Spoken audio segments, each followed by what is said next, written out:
Hey, my name is Mark Harvey, and in this video I want to explain to you why did we not do a 6-bed HMO in this building when we already have many on this exact same street that are 6-bed HMOs and they're running very successfully.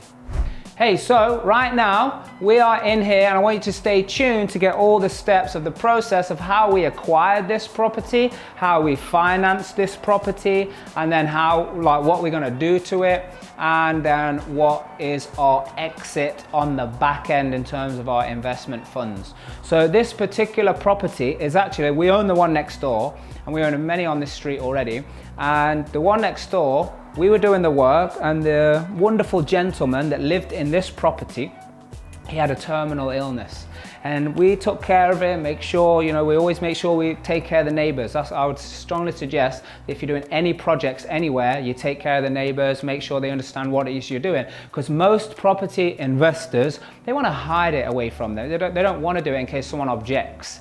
The thing is, if someone's going to object, you're going to want to know that they're objecting so you can talk to them, understand the concerns, because probably 99% of the time, they just simply do not understand what it is that's going on. They just got some imaginary thing of, some rogue landlords, cramming in, tenants that are not wanted.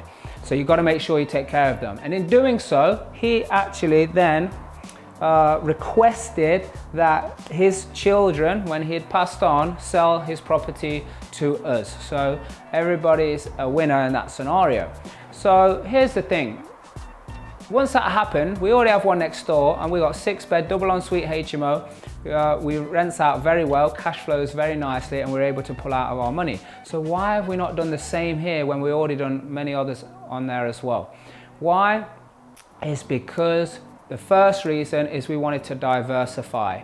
Now we already have a certain product on this street and we didn't want to have them competing against each other. So we're actually going to offer a slightly different, as you can see, I'm just standing in one of the rooms, which this particular room here is going to be a studio.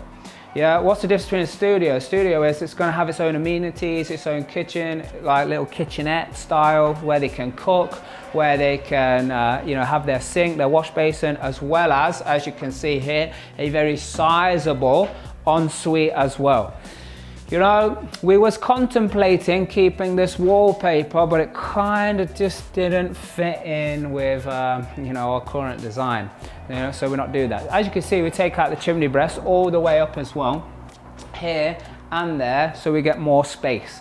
Yeah, when we provide in accommodation to this kind of market, we want to give them as much space as possible, but within the remit of what this product is. I mean, we're not creating huge, massive luxury 6-bedroom family houses. That's a different line of our developments.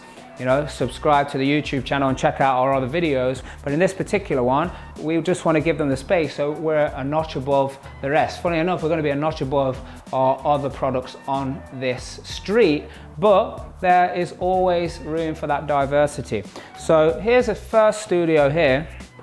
Yeah, and although each room is going to have its own contained amenities, we're also going to provide a communal area as well. There's other reasons for this, because there is this whole thing where people are catching on to, do you have to pay individual council tax for an isolated unit? So it's not isolated, although they can do that. There's a communal area and communal spaces for these guys to do it as well.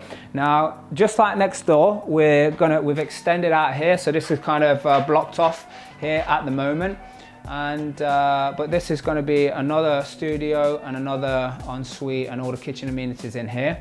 We have a sizable basement as well, which we can utilize, which we haven't fully decided yet on what we're going to do with that, whether we turn it into additional space or whether we're going to have some of the normal things like tanks and stuff down there to make it to save space in all of the other area. So let's take a look up on the first floor. So here, another sizable studio, great bay window. Yeah, bringing in lots of nice light, very high ceilings as well. It gives that feeling of space. So we want people to have enough room to have a good quality standard of living. I mean, even though We've had people stay in our accommodation for years, like 1 year, 2 years plus.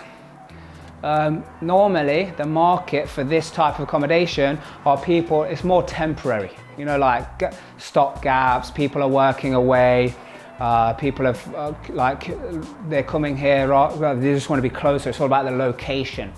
Yeah, so they just want it for the convenience. So being able to have their own ensuite private and be able to stay private if they want to is, you know, people are jumping at that. Yeah, in this one here, we're going to get creative with the space. As you can see, all the girders have just gone in. RSJs, technically known. Massive space again for the ensuite.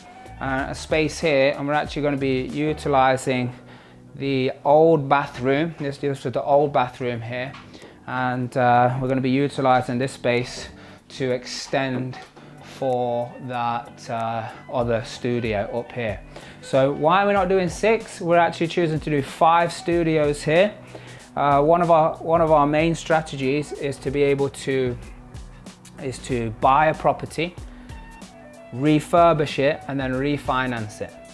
And why do we do that? Because we want to pull all the initial funds out that we invested in so we can use it for another project and just keep going and keep going and keep going.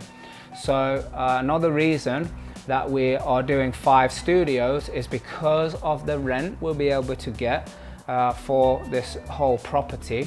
It will allow us to get a refinance. We've already got propped up at 330. Yeah, so 330, we've actually bought this for 135,000.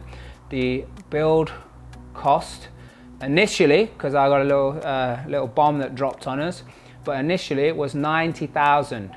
Yeah, so with the additional things like, you know, the finance holding and the furnishings that it's going to take to fit all of this out, we're about 10k left in the deal if we go the whole term for the lending. What do I mean by that? On this particular one, we raised investor finance to be able to put it into the deal, to pay the deposit, which was about 70k. So we actually put 70k into the deal of investors' money, and then the rest of it is actually done on a development finance. So if we run the term of the finance, the interest is about 17k. So we're actually on the kind of the run now and against the clock to be able to finish this and refinance it so we can pay the development loan back early. Then we thought, oh, that 10k, we can easily make that up and shave some other areas as well.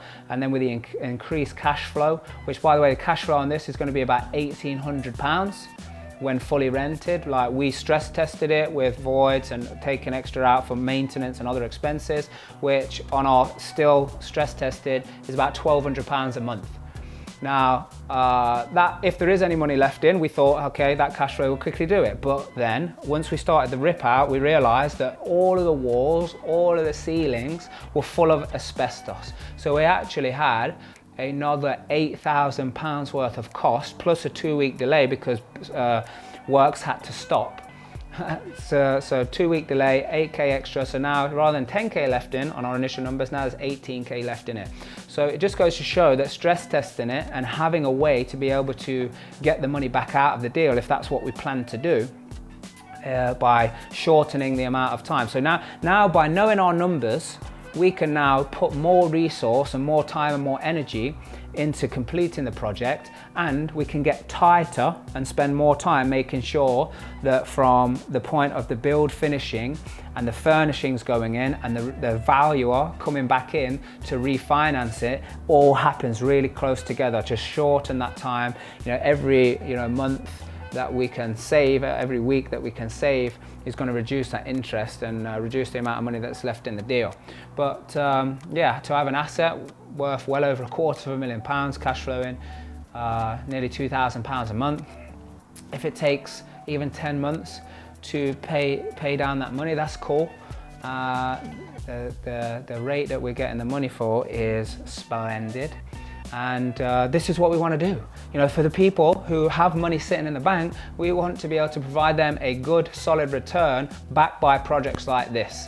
Yeah, so those people, they don't have to worry about finding projects, they don't have to worry about what to do, and they definitely do not have to worry of how to deal with extra cost and delays and all the rest of it. We take all that on, they just get their return and we make it solid for them.